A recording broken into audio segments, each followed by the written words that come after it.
Looking for the right answers to hard and sometimes confusing global events? Look no further. SSM's team brings unique perspectives from across the globe. Our in-depth independent reporting is to make you better understand the world as we evolve. Good day, viewers around the world. You are welcome. Friday, it's another Friday, close to the weekend. And we're here in the SSM studio, Milan. My name is Mark Godwin Iweajunwa. We've come to do our Friday update, Global Friday. Joining me as usual are coordinators from different parts of the world. In Toronto, Canada is our big man, Sir George Chukwu. Sir George, how are you this Friday? I am so wonderful and fantastic. Good morning, Mark Godwin, and good morning, viewers from around the world. Welcome to our new Global Update. It's going to be a fantastic one indeed. Yes, George. George, is it Friday yet with on your end? Because it's Friday here. Yes, it is. It is Friday. It is Friday. Okay. Friday morning, Okay. actually. Yes. Friday morning. Okay, it's 12 o'clock. Yeah, Milan, Central Europe time. Okay, George, good to see you, George. Situations are not looking too good. Nigeria is still the north of Nigeria, BORNO State. Not North Nigeria, it has become a humanitarian crisis. Maiduguri, like we said during the week, the whole town, the whole city is just under the water. There you go. For those of you that have not heard this is the north of Nigeria, Maiduguri. Maiduguri used to be a hub for so many things in the north, but right now, 30 people are dead. 400,000 households have been displaced by this flood. George, are you following that very serious situation there? People are actually standing on their rooftop so that they don't get drowned by the water. Mm-hmm. Yeah, it is. It's incredible. Yes, it is incredible, and I am saddened with what we're seeing actually. Because this we said last a few days ago that there is a preventable occurrence. You know, this severe flooding in that area has killed about 30 people and affected more than 1 million people actually. And the worst part of it is that the collapse of Alio Dam, and that Ngada River, has made it even worse. That a lot of people are running away from their homes. And the state of emergency has been declared. But the question is, 30 years ago, something like this happened, and a warning was issued. A few years ago, also, a couple of years ago, we saw the flooding that took place and discovered that actually was because of Cameroon and the dam that is, in between Nigeria and Cameroon, that if you don't fix it, something like this will happen. Here we go again, 360. Back to the same thing. Nothing was done to prevent the flooding, and many people are displaced. Their homes are damaged. Can you imagine what will happen to these houses with the furniture and everything? It's all completely, it's a severe disaster, as a matter of fact.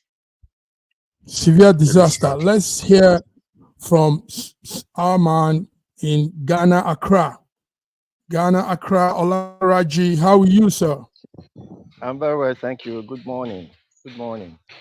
Good morning. Sorry, I'm moving around a lot. So I'm actually on my way from Accra to Cape Coast. So sometimes I'll be fading in and out. Yeah, so I just want to say that. Because you are having fun. See, your face is swollen. Exactly. Refreshed. Wow. I don't need endurance cream in Ghana. There's an endurance cream. Let's hear who will tell us of that endurance cream. Our diva, Bidi Nana from Lagos, Nigeria. Good morning, Bidi. Good morning, everyone in the studio. Saraji, the Ghana man, Sir George, our viewers all around. Okay. You're welcome, Bidi. Yes. So thanks for having us again today.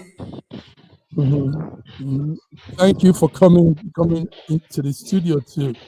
Okay. But Raji, maybe you could just hang on for some time Okay. Before you begin to move, we Okay. will take your time. If something Okay. urgent is for you to No, no, do, no. then maybe you go a few minutes. Okay, we're talking about the situation in Maiduguri, BD. It has now become a humanitarian crisis. 30 people they confirmed dead, 400,000 households displaced. We know the number of dead will be more than that. We know, but I mean, let's just go with the 40 people. And George was telling us something very important. He said this happened same time last year. Government should have taken note of this when dams overflow. And now, I mean, we were there watching, and it's happening again. BD, tell us what's happening in Maiduguri. But early this year, there was a forecast that Nigeria is going to experience a lot of flood problem this year. It was, they said it. It's not, what is coming to us like an emergency should not be an emergency. You remember last year when what happened in Dubai happened, and it was only 13 people that died. Do you understand? Because they already know and they planned for it. So what is happening in Nigeria, it's not a surprise to us because we already know. But in our nature, we like to talk, we like to speak grammar like I used to say. The government did not get to work. They did not do what they're supposed to do. This dam that's escaped that happened this thing. This is the second time this thing is happening in Maiduguri. This is not the first time. Do you understand? It's not the first time this thing is happening in Maiduguri. It happened like 20 years ago, and they had this kind of experience. Now, if it's the government that is working, when this kind of thing happened 20 years ago, that is when Nigerian government would have started work, putting things in place, avoiding what happened this week in Maiduguri. But they did not do it. Now we have over 1 million people misplaced in Maiduguri. This thing they are telling you, the number they are telling you of deaths is not the number. A lot of people died. A lot of people were displaced. And as it stands now, Maiduguri don't even have IDP camp. So where these people will be now is actually a very big problem to Nigerian government. So it boils down to we as people, we don't take precaution measure. We don't plan for things. We don't, investigate things. We were warned. So everybody running helter-skelter, doing as if they are overworking.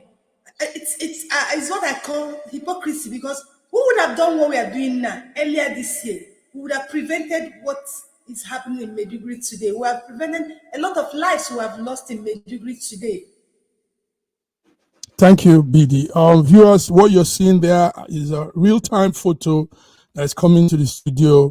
You can see it. People are standing now. They just stand, watch their houses submerge, and that's what is happening. People are standing on rooftop of the houses, on bridges, anywhere that can give an elevation.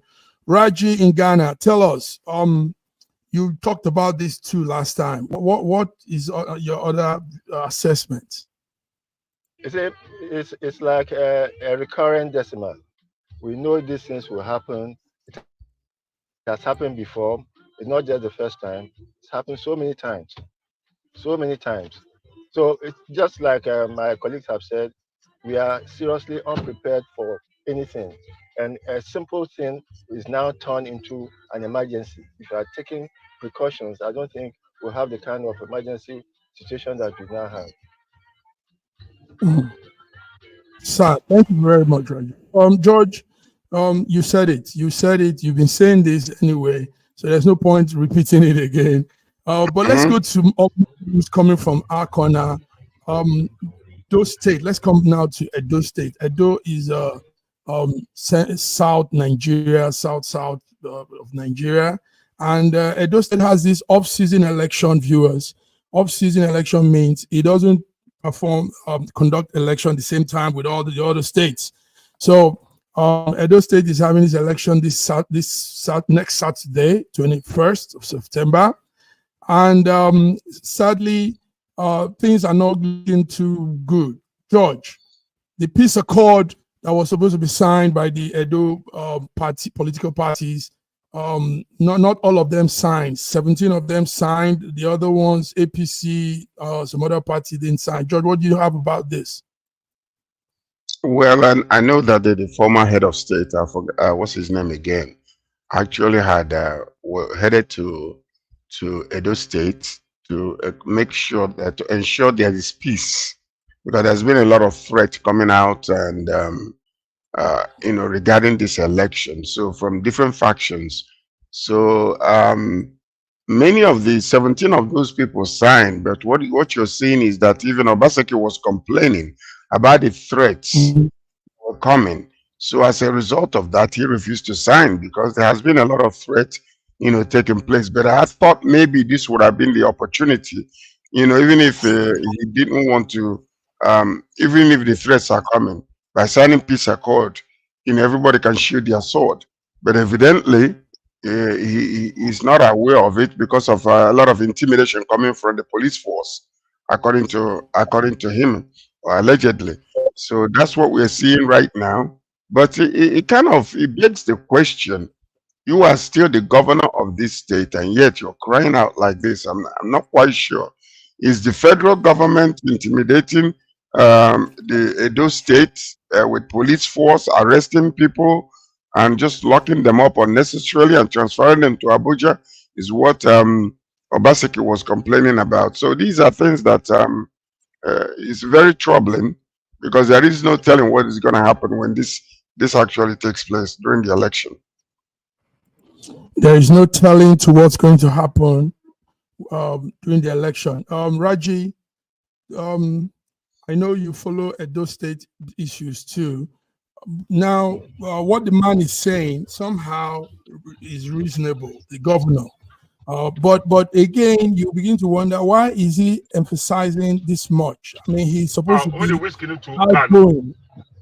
He's supposed to be going out and not agitating again for a tenure. So he's sounding like he's the one that is coming in to govern again. But he's saying that most of their party members have been arrested, taken to Abuja for no reason. Tell us, what do you know? It's all politics. It's all politics, and all that they are doing is crying fire, fire, fire, in case they are the people who are planning all the violence. It's like crying fire, fire, so that you cover your tracks. It's all politics. It's all politics. I really hope that there'll be peaceful elections in Edo State. And like we said before, I'm praying that the Labour Party candidate will win. I will wish the best of luck to all participants. BD, Yeah. give us real-time info, Edo State, and what's happening. Next week is the election. How prepared is Edo for that election? Edo is very much prepared for this election, but the kind of drama that is happening in Edo State, Nigerians should not be surprised, because we will keep getting what we've been getting. Yes, the ruling party is bent on taking over Edo State. And the problem the Edos are putting themselves into are giving them up for that opportunity. I'm telling you, the PDP, Edo is a PDP state. But I must tell you, with the happenings in Edo over the years, over like 2 years now, it's obvious that the governor of Edo State, Obaseki, and the Edo politicians have collectively given Edo up, making it possible for the ruling party to take over Edo State. Now, as for Labour Party, is no longer a doubt that good number of Edo people want Labour Party in power. The rumor they rumored about Labour Party, Obi, and Obi was there. You saw the massive crowd. That came out for that campaign. So I just pray that election will go on peacefully, because what we are seeing, I'm telling even some of my journalist friends who were planning to make that trip to Edo, a lot of people are backing out, that they don't think they will be there because of what is going on. It has already started happening in Edo. Now, some parties are declining signing the peace accord. You know what that means? in an election in a state, you're openly declining to sign a peace accord. If it's in a country where things are happening, that election will be withheld. Because how can a political party who is slated to partake in an election is declining signing a peace accord? It means that they're already prepared for the violence they are going to cause in that state. And nothing is going to happen. They will still go on with that election and they will do what they want to do. Probably come out the winner and nothing will happen because it's happening in this country. So I tell you, it's going to be tough in the Edo election. I just pray that God will help us.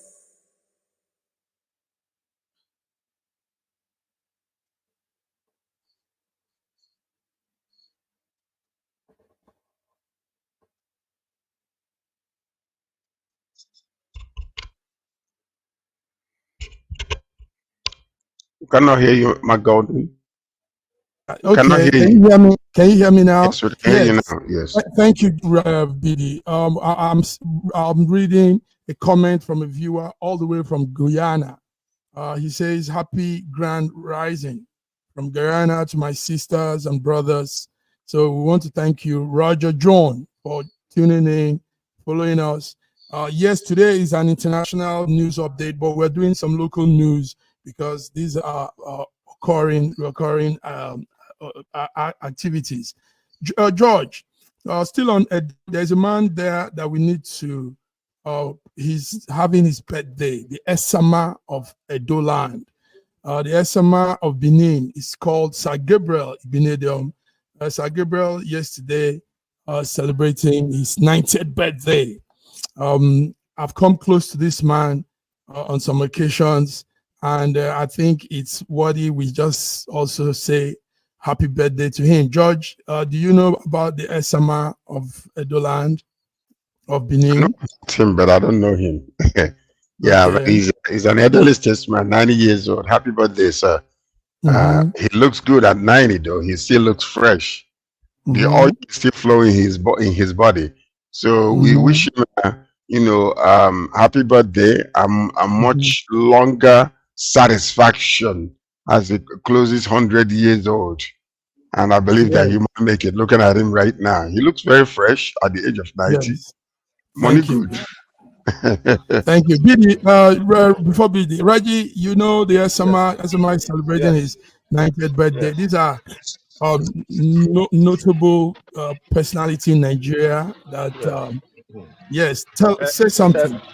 It's a very happy birthday to the initiator of Okada Airlines and of so many other firsts. Happy birthday to him. We wish him long life and prosperity. No, it already has long life. It already has prosperity. We wish him sound health the rest of his years, and that there will be peace and joy in his life the rest of his years. Thank you. Thank you, Bidi. All he needs is peace and joy.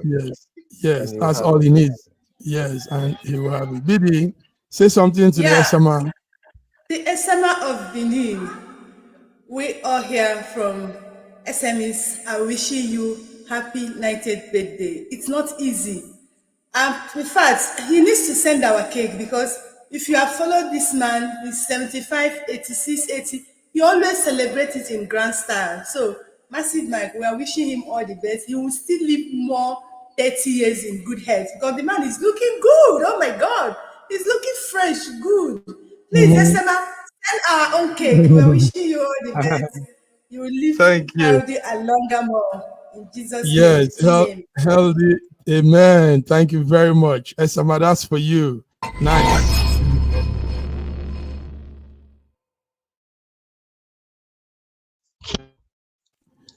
Okay, viewers. Let's continue with more of the news, international news. Let's come to George, close to you there. We were hearing some stories. Donald Trump says he will not debate Kamala Harris again. There's supposed to be another showdown. But he said he's not doing this, that he's now focused on the campaign. Election is close. He has done two debates and he won't. George, do you think he's backing down? Is he like the defeat? George is laughing now. George is laughing. I'm just laughing.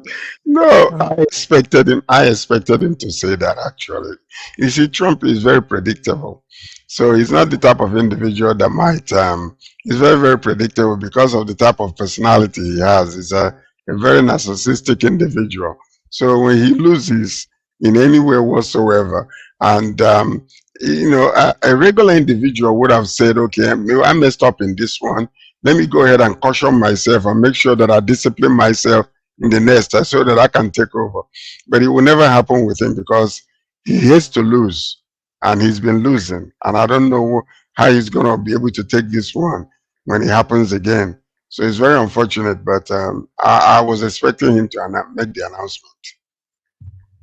Raji, do you think he's backing? I mean, his reasons are cogent enough. Those are political reasons and then real reasons.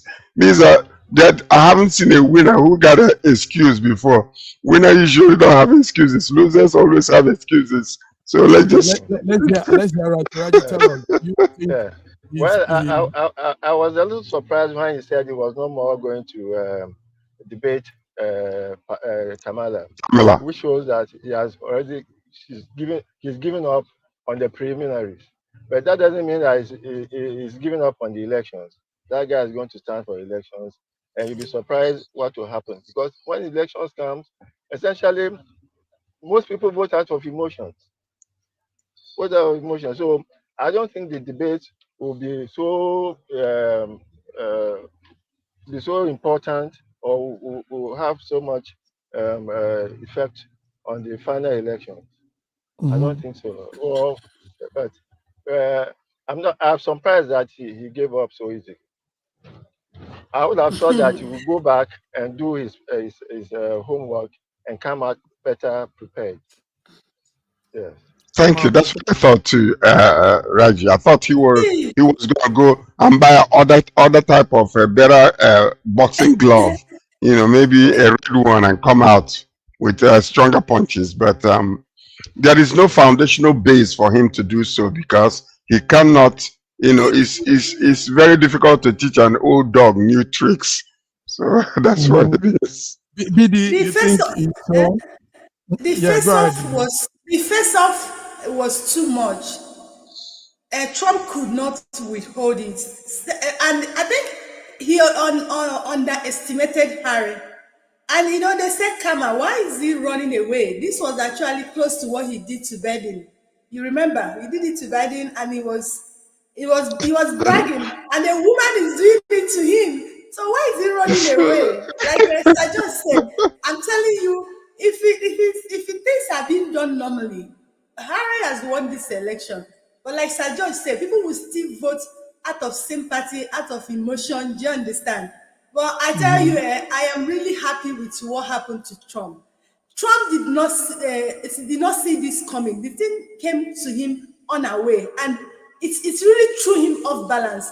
So for his own sanity, the man is telling him, "I'm not debating with this woman again." The woman shuts him down.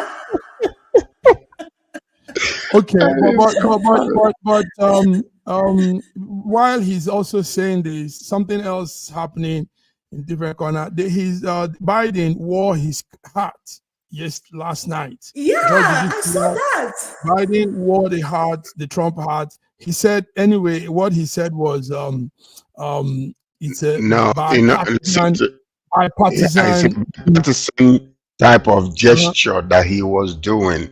Actually, because of 9/11, 9/11, everybody comes together to celebrate. So what he did was a gesture to show that all America are standing in united front against such an act ever happening again. So it's a political gesture. It didn't mean that he's supporting Trump, but anything like that. So these are really what you call seasoned politicians who understand the unity within the nation and even the division. They're trying to, pour cold water on it. So it's not anything. It's a gesture. It's a political gesture. Exactly. I totally agree with Sir George. He is the president of the United States of America.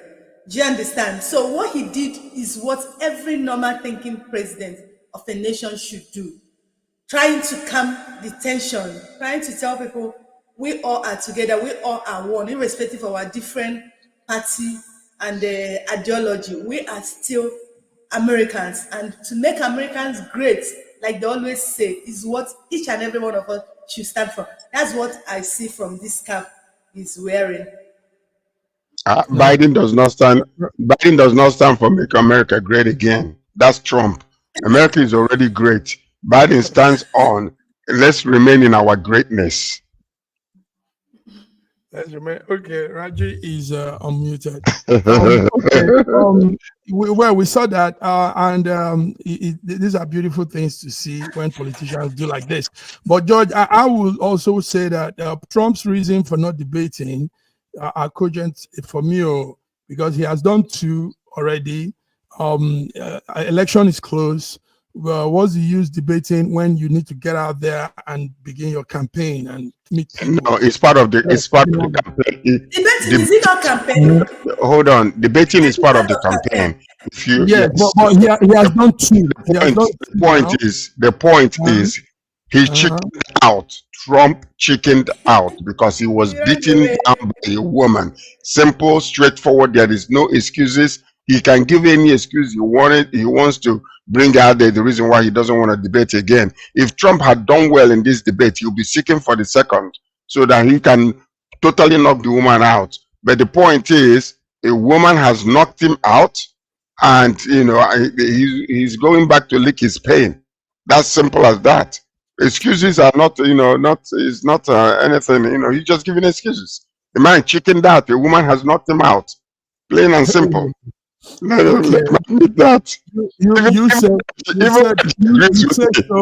Even Raji agrees with me. Can you imagine? Even Raji agrees with me on this one. I don't agree with you. I don't agree with you that he chickened out.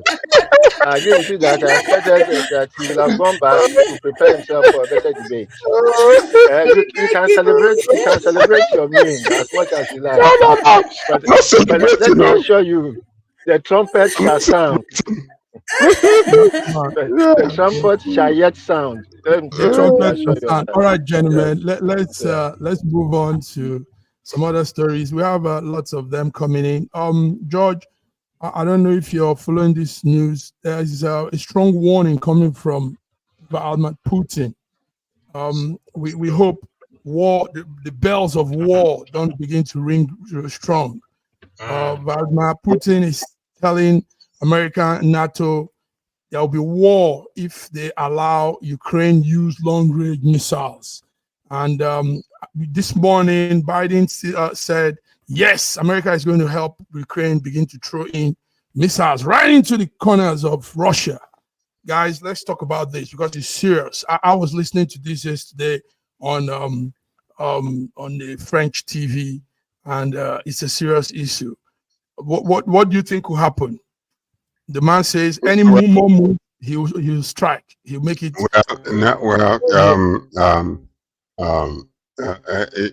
Sometimes there's a proverb in Igbo land that says that a mad dog have never seen an angry wolf before. When you're talking about you're dealing with a small Ukraine and you haven't been able to do anything, the only thing he's threatening is nuclear war. That's all he's threatening. But these are things when you have these people that are not even they don't consider, they're so self-serving, and they don't consider other people, the deaths that are taking place, the people that are being misplaced, and all those type of things. All this started because Steve Stammer, is visiting US, and they're going to be discussing, the possibilities of this. As Steve said, Kamal said that Putin started the war and he ought to end the war. But all we are saying, and the whole entire world is saying, enough is enough. All these self-serving head of states and prime ministers and emperors gotta start thinking about the citizens, whether they are allowed for them to, long-range missiles and all that kind of stuff. That is not the issue. The war has been going on. There ought not to be. This thing needs to stop right away. Millions have already died, and people are still dying. People are suffering daily simply because of two individuals, a comedian and a narcissistic individual who refuses to, calm down and think about their people. So if he's thinking about, oh, he's threatening, you threaten who? You think, your nuclear war, they can destroy you and destroy your nuclear war in just a moment. You haven't even been able to win a little country. Then you're talking about the whole entire NATO countries. We need to stop this nonsense with these leaders that can't even have any compassion in their hearts about their own people, the suffering of the world. Putin could have waited on, after a little while after the pandemic for the world to recover, but because of that selfish, self-interest type of attitude, war started. No negotiation, no diplomatic negotiation of any kind. We are tired of all these, terror, people that are in government that are terrorists. Because when you think about the people that have died, none of their family members have died, none whatsoever. They are not putting any of their family members in the war front. So now people are just dying unnecessarily. And most of the people that are killing each other are brothers and sisters that grew up together under Soviet Union. So we need to really stop this madness that is happening around the world. Thank you, George. PD, yes, the man is saying some words, but if you look at it also, the NATO, America is not doing well by pushing harder. Everybody should be on the how do we settle this negotiating table, talking and stopping all of this. If they are also saying Russia, Ukraine should go in and do some long-range missile destruction, that's a problem. Obviously, it's a problem. So tell us, BD, what do you think? Yeah, certainly it will bring more problems to the world. But then you should remember that Ukraine did not start this war. Russia started this war. And in normal circumstances, it has actually lingered and they've caused a lot of harm in Ukraine. And he's not even considering or planning stopping it anytime soon. Do you understand? And so Ukraine is, going out there looking for help, looking for assistance. Now, if American, NATO, Europeans say that they are going to help them to, they're going to lift ban on the long-range missile to be used. My dear, it's normal. So, Putin coming out now to shout, what I expected him to do is to do the needful. If you don't want this thing to be lifted, using of the long range, do the needful, stop this war. You have the power to do that. But he doesn't want to stop it. And at the same time, he doesn't want the Ukraine to, do something for their own good. You don't do things like that. Do you understand? Like Sajad said, this is a narcissistic way of life. You can't always have your way. Now you fought this war for some time. It's time you should step back and do some certain things. Okay. Yes, Rajesh. With all your submissions, if you look at it historically, there wouldn't have been a war between Ukraine and Russia in the first instance if NATO had not been meddlesome in the affairs of the two countries. NATO expansionist propensity caused this war. And in fact, there was going to be an agreement between Russia and Ukraine, which was beneficial to both of them, until Boris Johnson was sent in to disrupt it. It's after that disruption that the Ukrainians are now being encouraged to fight until the last person. How can a mouse until the last person? No. And they're almost up to the last person. Gentlemen. Now hold on, BD. What Putin is saying is that, look, Ukraine does not have the technical ability to deploy long-range missiles, and if they are doing that, it means because NATO has involved himself in the war. Rather than being a peacekeeper, NATO is exacerbating the whole situation. You see, if NATO had not been involved in the first instance, Ukraine and Russia have been brothers, have been the same people all along. There wouldn't have been any war. Okay. Let us be careful about. Gentlemen, let's pause here. Hold on your fire. Don't go. we need to take this small break. We're still on that issue, NATO, Ukraine, Russia, and what could happen next. So let's see on the other side, viewers. Thank you.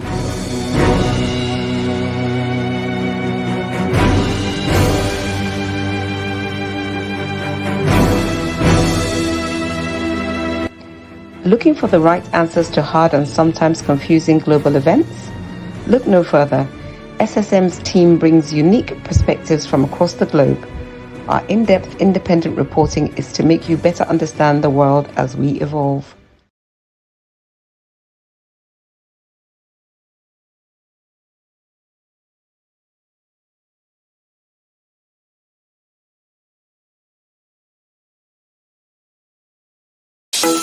In a world where news flies around every minute, you need the ability to relate and connect with what matters and stay up to date. Schengen Story Media News Echoes program is Africans in Diaspora and at Home's leading English news network, one of the most trusted, respected sources for news updates on current affairs as they affect global Africa.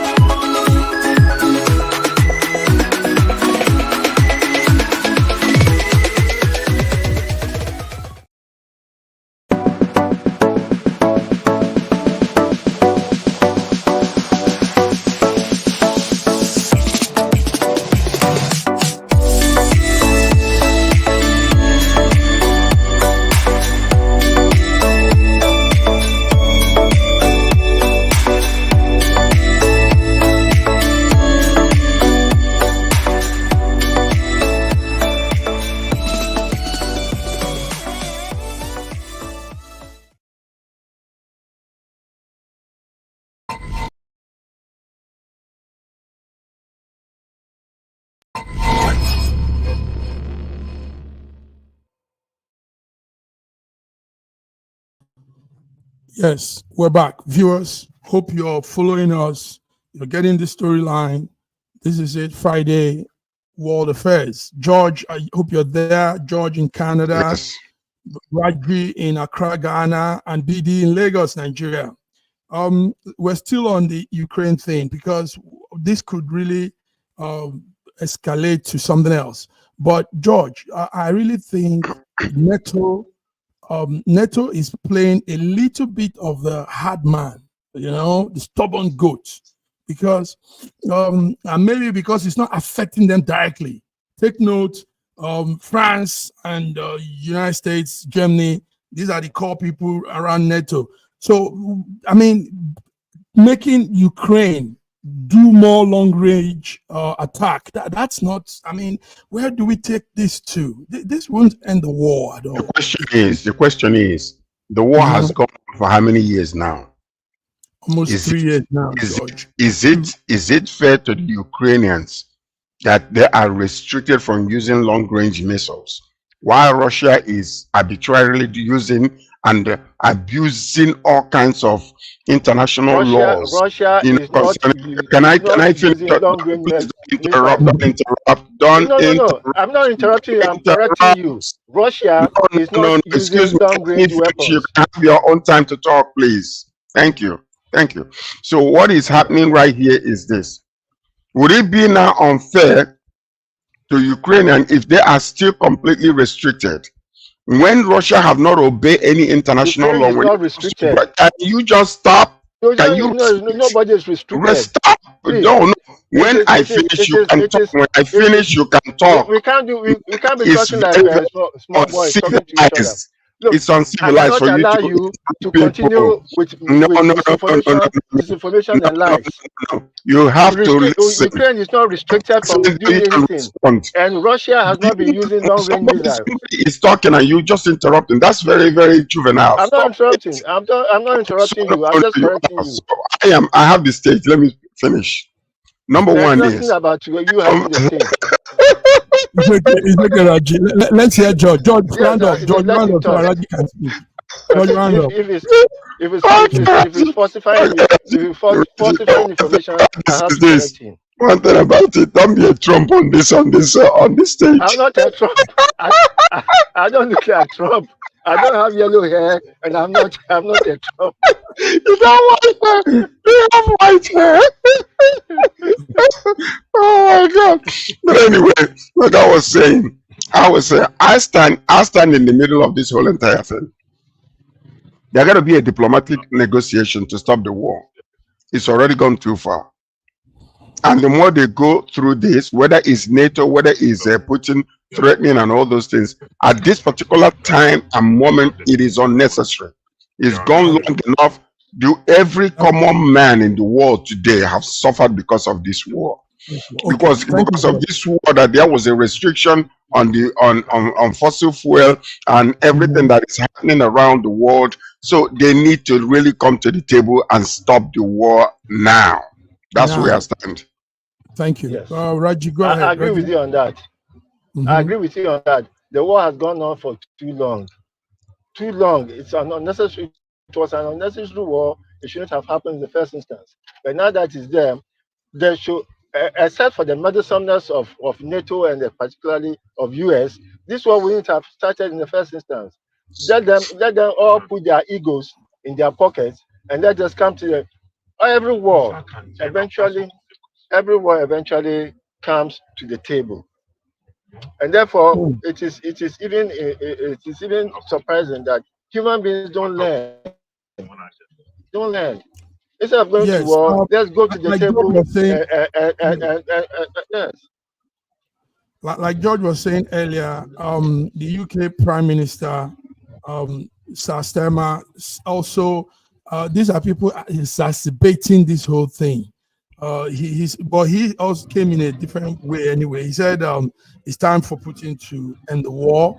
But the PM, because he's right now in America, the PM also said that any means necessary, they could allow Ukraine use the long range. So let's hope that these decisions don't take place. Let's hope that they don't go into any long range war and this thing begin to subside. So, gentlemen, thank you. BD, is there anything you want to say again on that, or do we move on? No, I think we said as much as possible. What I know is that see, what I want to say is this: it's obvious that some people want Ukraine to just fold their hands, not do anything, even as Russia is hitting on them. My dear, it's normal with human being. If someone is hitting on you, you will always find a way to save yourself. And that's actually what Ukraine is doing. And it's left for Russia. Now, you talk about that NATO started this thing. Now, when NATO came interfere, was there anything like dialogue? Did Russia even try to dialogue with Ukraine or even with NATO? They never did anything like that, but they went on war. And like I said, Russia started... Sorry, BD. I think you didn't hear me well. There was an agreement that was going to be signed. It was actually in favor of Ukraine until Boris Johnson was sent by NATO to go and disrupt it. How did he disrupt it? It's not as if he went. No. You are not listening. You are not listening. You are bent on your own concept. There was going to be a contract. There was going to be a contract. Hold on. Please, let me just finish it. There was going to be a contract between Russia and Ukraine, which was even beneficial to Ukraine until NATO sent in Boris Johnson to go and disrupt it and convince the comedian who calls himself the president of Ukraine not to sign that agreement. Stop calling. All right, one of the greatest presidents in America is Reagan, and he was he's a comedian, but the people voted for him. Yes, people voted for him. Look, so whatever. Ronald Reagan was an actor. Is he better than your president? One of the best presidents. Well, of course. Is he better than the president? Is he better than the one you voted in Nigeria? You see? Anyway, what we did in the studio yesterday, is a diagram and a graphic diagram of how it will go if they begin to use the long-range missiles. And you can see there, viewers, how the plane will be taking it off, missiles will be deployed from a fighter jet, and the fighter jet will go through a path and boom, blow up wherever, Moscow, or wherever it is. So, but we hope this plan doesn't go further, and we want peace. All right, gentlemen, let's move on to other stories. Thank you for that. This one has to do a little with our country. All of a sudden, from nowhere, we had President Tinubu was in the UK, Buckingham Palace, meeting with the King Charles. And he said he was there to discuss climate change. George, this movement not too much? I mean, was he discussing climate change for Buckingham Palace? Okay, you have a country that is on fire. A country that is on fire with a country that is on fire with the economy of the nation. A country that is so messed up in every area. You're going to discuss climate change. What does climate change got to do with Nigeria and the economy? What is climate change? You see, these are things that sometimes I just wonder. You know, sometimes you just don't understand. You know, because this is like Raj is talking about comedy. This is a real comedian. This is real comedy. I can't hold myself. No, Sir George. This is not comedy. This is tragic. This is real comedy. In a very, very funny way. What is climate? What is he going to change? So, anyway, is that going to change the price of the bread in Nigeria? Mm-hmm. Is the price of bag of rice, be lower because of climate change discussion with the King of England? What is he going to do? I just don't get it. Moments like this, I want to hear from BD. She's there also in Nigeria. BD, tell us. Your president was with the King of United Kingdom, and he said discussing climate change. Actually, there's an expectation they have participating in something they call the summit in Azerbaijan, and the Commonwealth meeting also in Samoa. So he says going ahead to make collaborations, see how all this will be put together so that they can fight the climate change. Tell us, BD. Our president is in. President just came back from China. Many people don't even know that he's back from China. The next thing we saw that he's in UK discussing climate change with King Charles III. Mm-hmm. And Nigeria were like, we are hungry. A lot of things is happening in Nigeria. Is climate change our problem? But the president has already gone. He's not asking for your suggestion or for your opinion.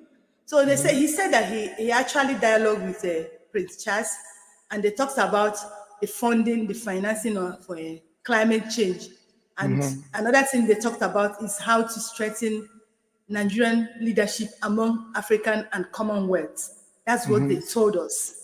Bayo Anonuga, the minister, the SA on information and strategies, that was what he told us. We did not hear from the president mouth, but at least when Bayo spoke, president has spoken. She understands. So, and you were saying, what is our problem? See, to you feel that Nigerian problem is hunger, hardship, electricity, fuel, and leadership problem. But to them, they are not seeing those things as a problem.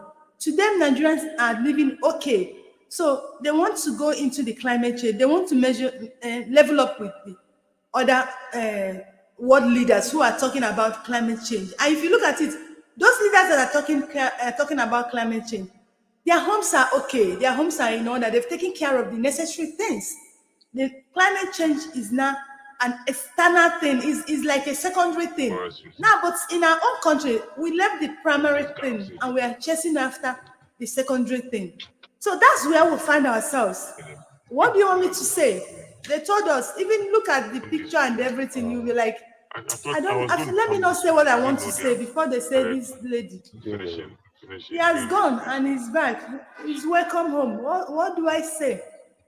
Well, you know, Is it part of the back issue, yet? part of the issue here, what they do.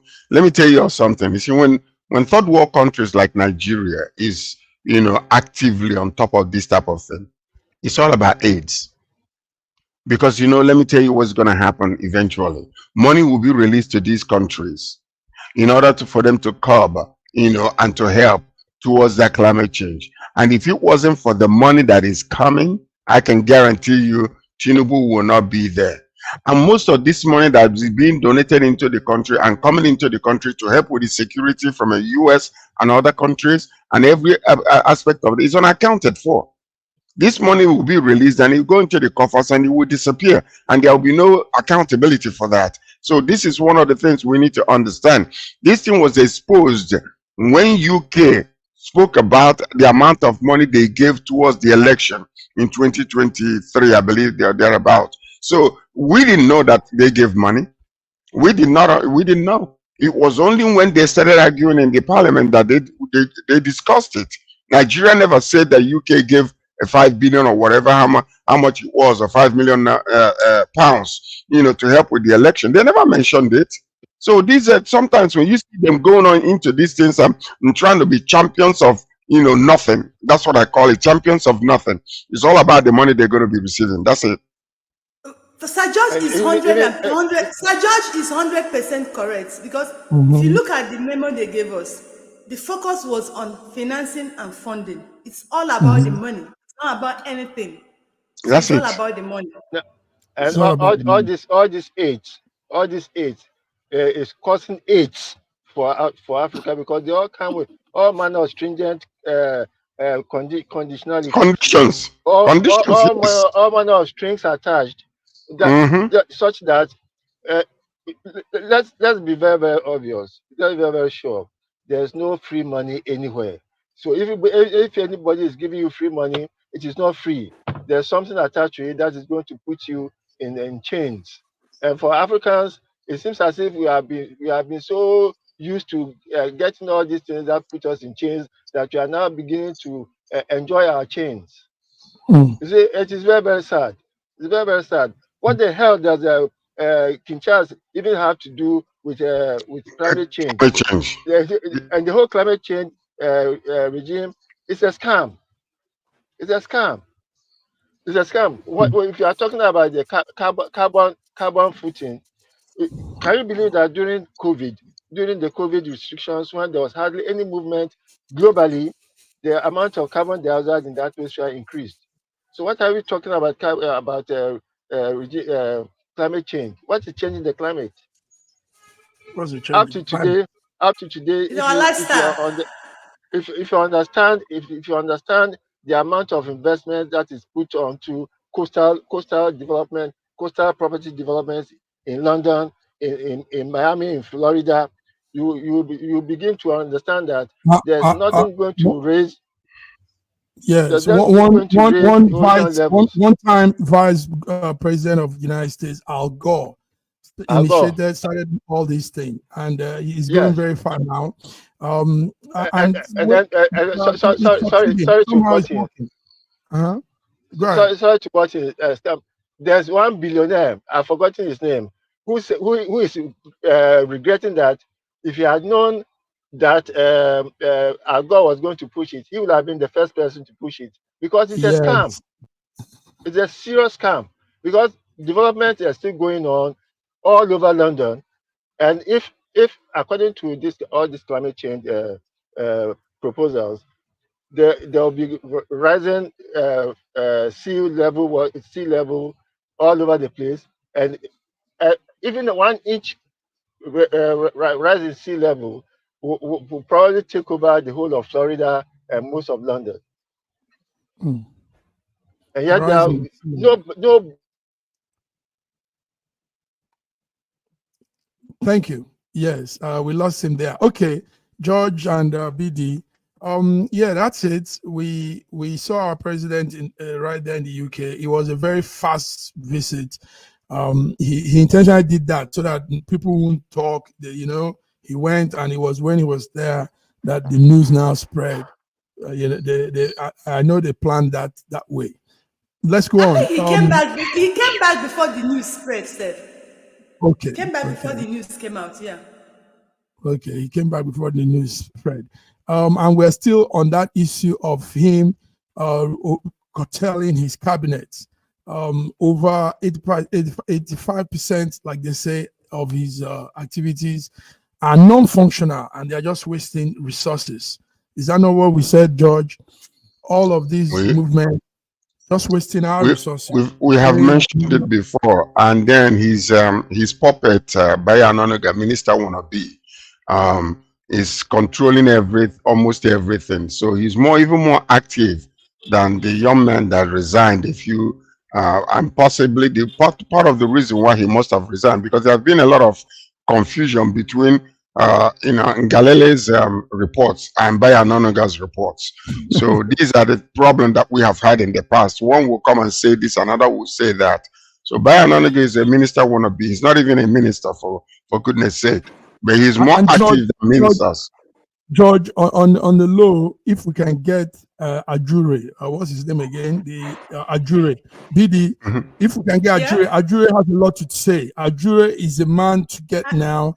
We want to hear from him. To talk now. He doesn't want to speak now. Ajure has top-notch classified information that will blow up the minds of Nigerians when he releases. Can't you see that they've started blackmailing him? Okay. Have you not heard it? They've started blackmailing him. Listen, if you have a way we can have him, let's have him on SSM. He can't speak now. They came up with that he doesn't. They come up with this story that he doesn't know anything, that he doesn't know the job, that they were begged to take him. You know that he already was. There was about sacking him.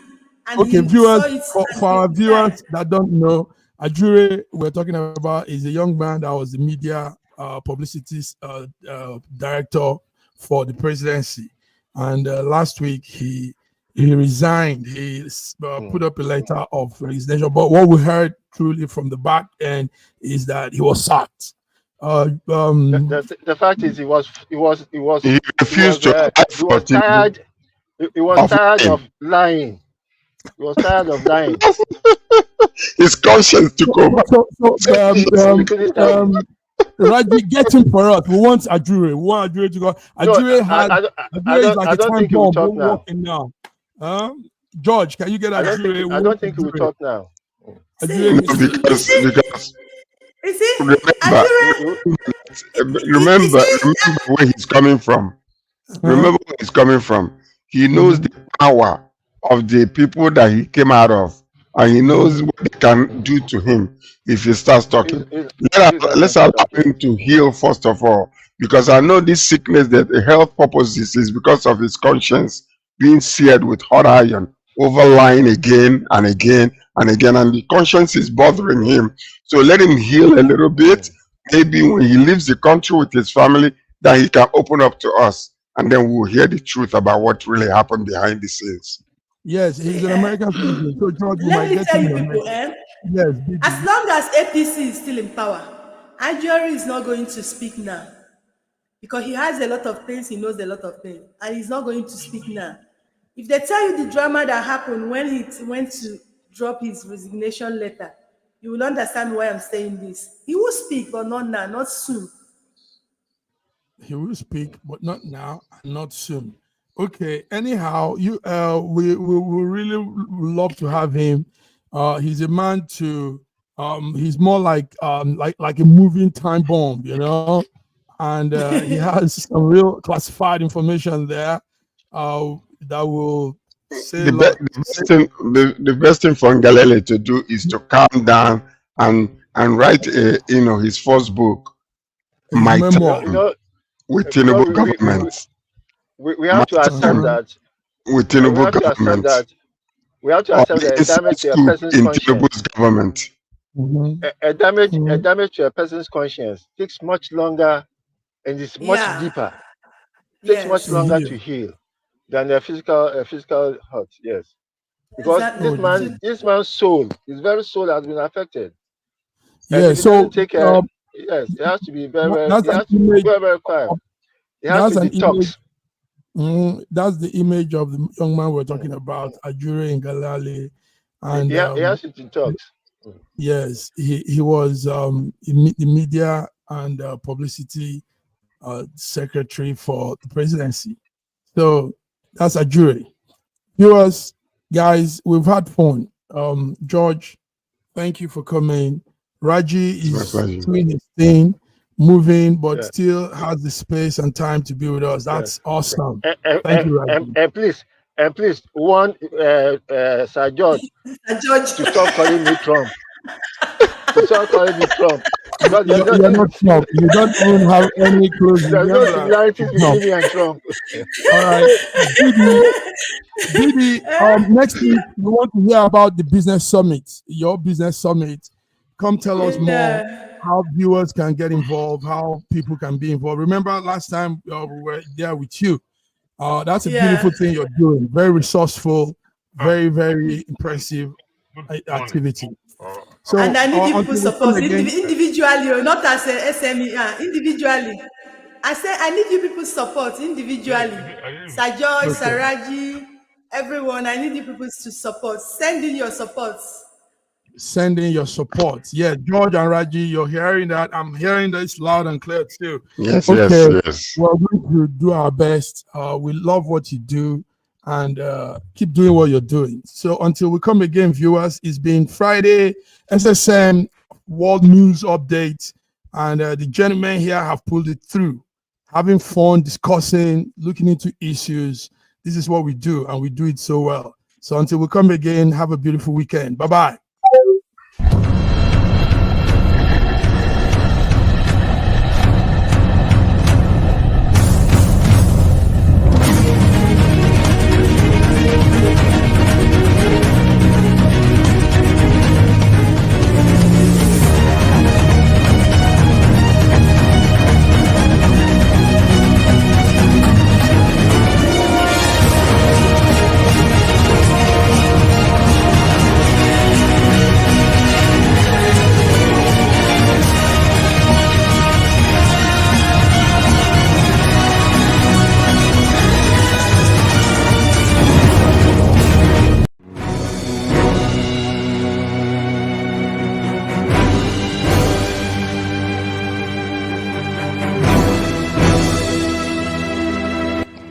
Looking for the right answers to hard and sometimes confusing global events?